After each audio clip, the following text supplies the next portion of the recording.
This episode of ETC is brought to you by Go90. Get out of here, you filthy casual! Thanks for the shirt. We didn't even get paid for that.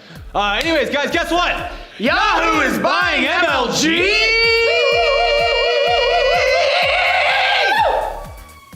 I did that. Major Laser. Here we go!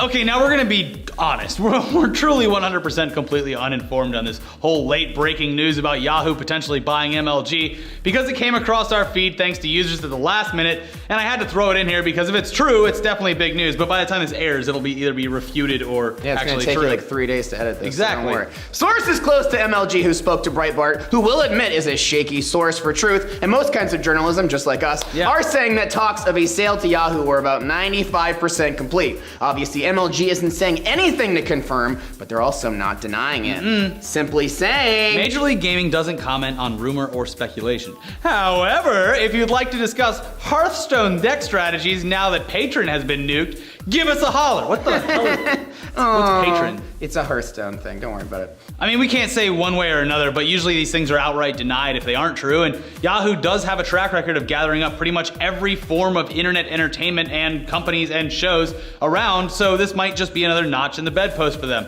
And a way to broaden their audience, who, I mean, at this point, I don't really know, like, they have Community, and they have AOL, sure, give them MLG, then they'll have the gamer audience. Big old melting pot, just like America. Woo, bring in the immigrants. All right. Let's talk about other big news. We've been given word that you may now proceed to the Overwatch beta website and finally sign up. You know, like you should have done months ago, but now you have me telling you because you need me to hold your hand through all of your life. Because guess what? A public beta, a closed, very small beta, will be available to the public, to a small number of testers on October 27th. In addition to that, another game which looks so similar to Overwatch that some of you didn't even know we were showing you footage of it while talking about Overwatch, named Battleborn, will also be heading to public beta around the same time, just a few days later on October 29th. Yes, here is Overwatch.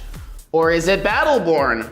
No, okay, just kidding, it's definitely Overwatch. Ha, psych, it's still Battleborn, idiots! All right, we'll stop. Now let's talk about Overwatch, because as far as this room is concerned, that is the one that we're all... Damn it, stop! That's Team Fortress 2 footage, I know that! These games have nothing to do with Team Fortress. I love that guy. Yeah. Overwatch is the one we're almost excited for, and despite the fact that this beta will be limited to a smaller pool of people initially, it will become available to a wider audience as it blows up, becomes the most popular competitive arena shooter of the 21st century. And you said I sucked up too much on this. I just want my beta keys. Yeah. It'll go on to a wider audience. I could imagine that it'll be open up to more people after BlizzCon. You don't think so? I think so. At least for the people that attend BlizzCon, or maybe if you get the if you go there and just play it at BlizzCon. No, I think you'll be able to be let in. Anyways, there are 18 heroes announced for the game initially, but much like Heroes of the Storm, which was released officially earlier this year, you can expect that number to grow as the game evolves.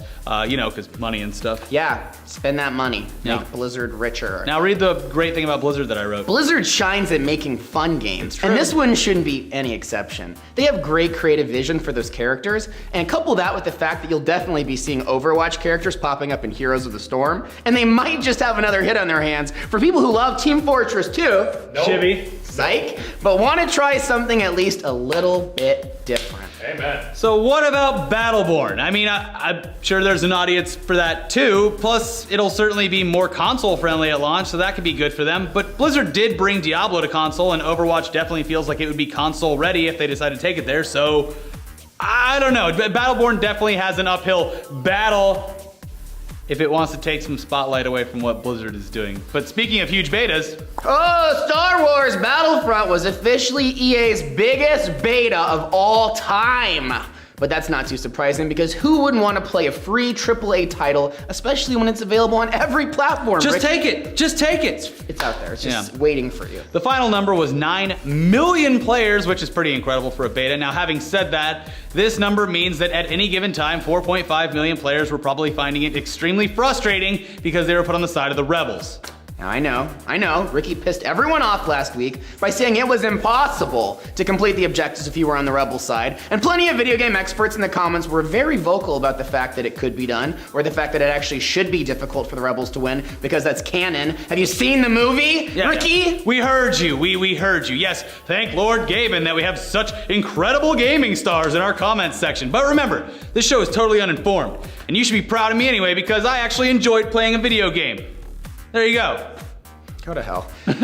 We're not here to talk about smart people who play video games. Let's talk about some real dum-dums for a second. People like Dunkus, who obsess so heavily over Destiny that they'll do anything to get that next big pile of loot, even if it doesn't really exist. Yeah. Dunkus, you idiot. This is the Sleeper Simulant, and it's supposed to be in Destiny. But it's definitely not available at this time and only exists in some promotional material and deep within the game's data files. Regardless of that fact, lots and lots of people, like Dunkus, have been combing the game over with no results. Even entire subreddits have popped up for finding this damn thing.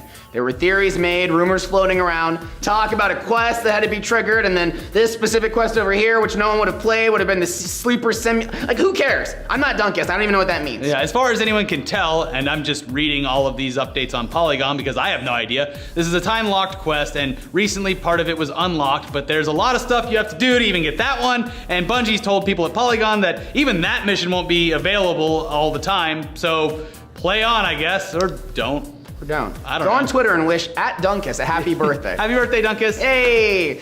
All right, let's move on because the other day you did a whole brand new episode of social media fails right here on ETC. We sure and did. In that episode, you talked about the fact that Call of Duty faked a terrorist attack on Twitter by changing their profile photo and header to what appeared to be a news outlet and sending out fake tweets about a bombing. Well, now Treyarch has had to publicly apologize for the misguided publicity stunt and said while talking to IGN 10 out of 10, it was absolutely not done for any kind of attention in any way. It was not done. Wait, what? Why? We didn't do this for any reason. Come on, guy. The beginning of this apology is the best beginning to an apology ever. Yeah. This made no sense. We did it for no reason. It's like a private joke between me and my family. It was an inside joke for 2.8 million people. It was okay. Anyways, it was not done maliciously or as any kind of scare tactic. I personally am very sorry for anyone who looked at it and got the wrong idea because it genuinely wasn't meant that way. It was done on our channel and it was to talk about the fiction of the world. I think we were as shocked as everybody else when it started blowing up because essentially we were teeing up ready for a story beat. So again, like, very sorry for anyone who took it that way. It wasn't meant that way at all. It was supposed to just be getting ready for a campaign element, like you do on Twitter.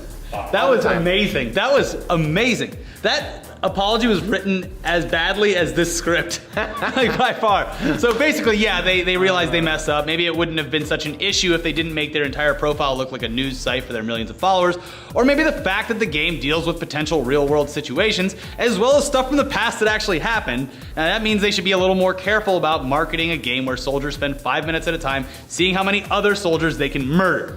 Not that we don't understand that these are games. We love games like this. Grand Theft Auto is a perfect example. It could just be done better. But we'll stop being preachy for a second and let Chibi take a fat, steaming hot dump on Minecraft story mode. Oh, wait, really quick. Rocket League is doing Back to the Future DLC where you can drive the DeLorean in the game, which is the most amazingly perfect integration ever and could only be topped by them adding the cars from Mad Max into the game, too. Back to the Future. It's a great... Do you know right now it's the day that they traveled in Back to the Future? It's oh my not God, yet. it's next the week, 30th Brett. anniversary. It's Who next gives a All right, Minecraft story mode. Do you have access to mom's credit card? Yes. Like Minecraft and are still in elementary school riding a Razor scooter? Yes. Awesome.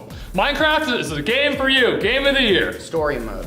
Different Should be games. specific. Those are two different. Telltale Games have sold out once again for that sweet dollar bill, using other developers' intellectual property instead of doing what they actually do best, making their own games. Well, I'm not sure how the conversation started between Microsoft and Telltale. I know how it started. I can, Hey, pro- do you want- I can probably tell you money. how it went down. Hey, Telltale, Hi. make a Minecraft-themed story game. Sold already. Don't you don't need to say anything else. I'm sold. Minecraft is a serious business. Yeah, we know. Telltale, please respond. Yeah, okay. Okay, fine. Yeah. How about we add 4, 5 zeros to that check we'll write you. It's all... would you say no if they were like, Shippy, make a Minecraft game. We can have the license. Yeah. Well, we should be uninformed on this show. I say, forget that. If you seriously, if you seriously love You're a Minecraft, professional. if you seriously love Minecraft and want a minimal gaming experience with a shallow first chapter, pending a longer series, check out Sellout Mode. Oh! AKA T.U.G.S. Without a proper release schedule for future content, basic button mashing gameplay, and no actual important story choices, such as like Until Dawn, I rate this title 1 out of 1 Steam refunds. Oh. 1 out of 1 is technically 10 out of 10. Now, although I think Shivy might be right about this one, we still have to get a second opinion from Dr. Random Gamer Man on the internet. So let's see what people had to say about Minecraft non-story mode on Amazon, yes. Great. This one comes from who we can only assume is a concerned mom named Angie C., whose review is titled, Beware of Minecraft. This game is awful. People are buying it for their kids thinking it's harmless. My kids were playing it all the time and talked about it all the time. Then one day, my kid created some portal that went to hell. Really? That's not it. After looking into it, I realized a much darker side of Minecraft. Apparently, there are worlds that you can access that have nudity, sex, and rape. Who knows what else is lurking in this game? Take this game away from your kids. They will get over it. Also, if they are watching Minecraft videos on YouTube, the language is awful. Wow. So that's amazing. Wow. That's like poetry to my ears. All that rape in Minecraft. Yeah. It's legendary. Yeah. Well, there you have it. Minecraft takes you to hell where you witness the unthinkable. We agree, Angie. Beware of Minecraft. Beware Minecraft. Don't let your kids play Minecraft. No. If you're watching the show and you have kids, she's still right. someone else Don't is let gonna your be kids custody. play Minecraft. Do not let them play. Anyways, guys, we have a brand new episode of Weekly Weird News. We have a brand new podcast with Vern Troyer. And also, we went to New York Comic Con, so make sure you check out that video because we had a lot of fun. What's Weekly Weird News? What did we cover this week? You can sleep in the catacombs. Spooky, scary Scary skeletons. Great. Will the show be better next week? No, because it's canceled forever. If this isn't proof that the show should not exist, I don't know what is. T.U.G.S. days are limited. Enjoy them while they last.